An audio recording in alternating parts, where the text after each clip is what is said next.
In the mid-1700s, a woman's first duty was to be a good mother. But as the Industrial Revolution arose, the invention of new technology created more jobs for women.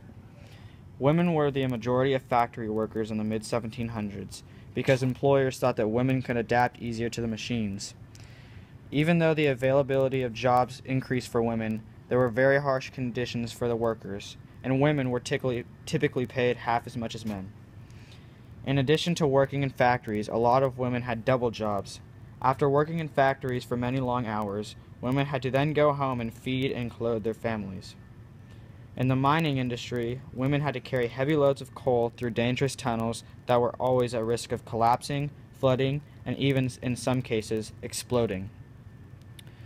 During the Industrial Revolution, women worked mostly in the textile industry because of their pre-knowledge of textiles. In the textiles industry, the wages for workers were so low that many workers were in major debt. In the 1830s, the wages and working conditions were so bad that mill workers in Lowell, Massachusetts went on a 10-year strike pleading for legislative reform in the textile industry.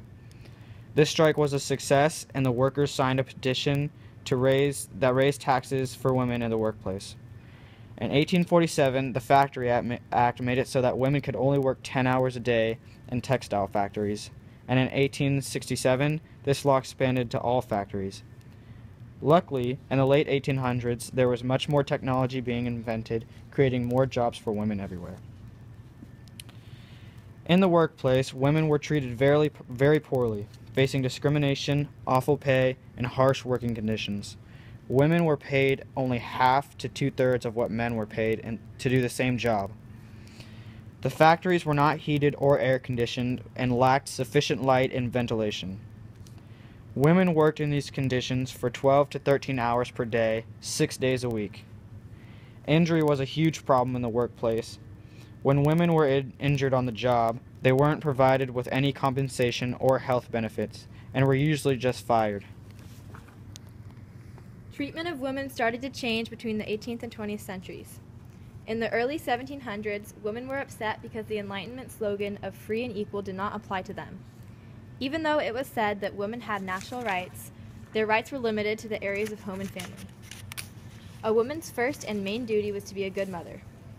Later, in the 1700s, when the Declaration of the Rights of Man was issued, women also became angry that this did not grant equal citizenship to them. So, the Declaration of the Rights of Women and the French Citizen was created, demanding these equal rights. This promoted the idea of women being eligible for all public office positions and jobs.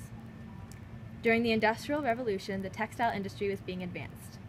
Since this was the main workforce for women, they now had more jobs, which led to a higher income and a little more economic freedom.